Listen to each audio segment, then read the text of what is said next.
Natukoy sa pinakabagong pag-aaral ng Statistics Canada ang nakababahalang education at job mismatch pagdating sa mga kababaihang immigrant na nagtatrabaho sa healthcare.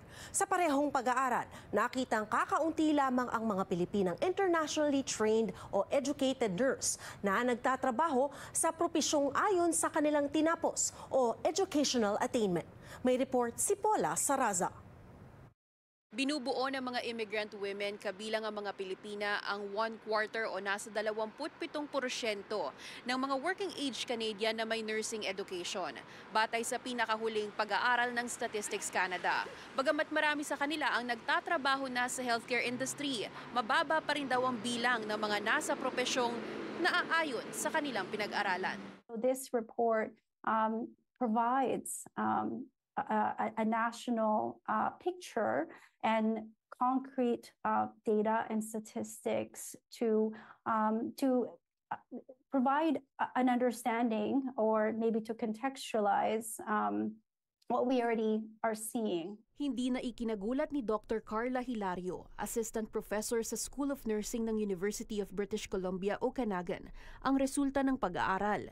Bagamat ilang dekada na ang lumipas mula noong pagdating ng mga naunang internationally educated nurse o IEN mula Pilipinas, nagpapatunay daw ang datos sa marami pa ring mga balakid sa pagkilala ng international credentials. There is a process for becoming registered because you need to be part of a regulatory body in order to practice. Okay, so it's just a way to make sure that you have the skill level, and that's been a barrier historically.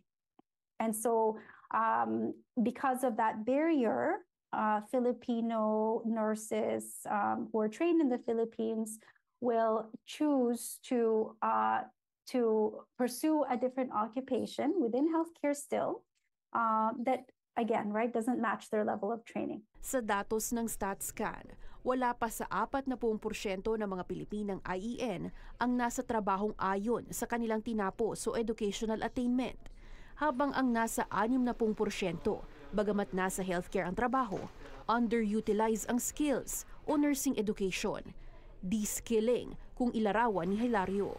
Mga Pilipino dumarating sa Canada, may skill level sila na nandito. Ang nangyayari na de-skill sila dahil sa a variety of factors, and they work in jobs that don't match their skill level. They work in jobs that are here, but they're actually trained up here. Umaasa raw siyang maging oportunidad ang pagbabahagi ng datos na ito para sa mabisang pagtugon ng gobyerno at regulatory bodies sa mga kinakailangan pang reforma sa paninigurong hindi nasasayang ang talento at husay ng mga Pilipinang IEN. It really also just begs the question and a discussion of how these decisions are made around barriers, and also how we came to be in this moment in time in 2025, a couple of years following the COVID-19 pandemic, when sweeping changes were made, at national levels and provincial levels, and seeing how certain policies can be expedited,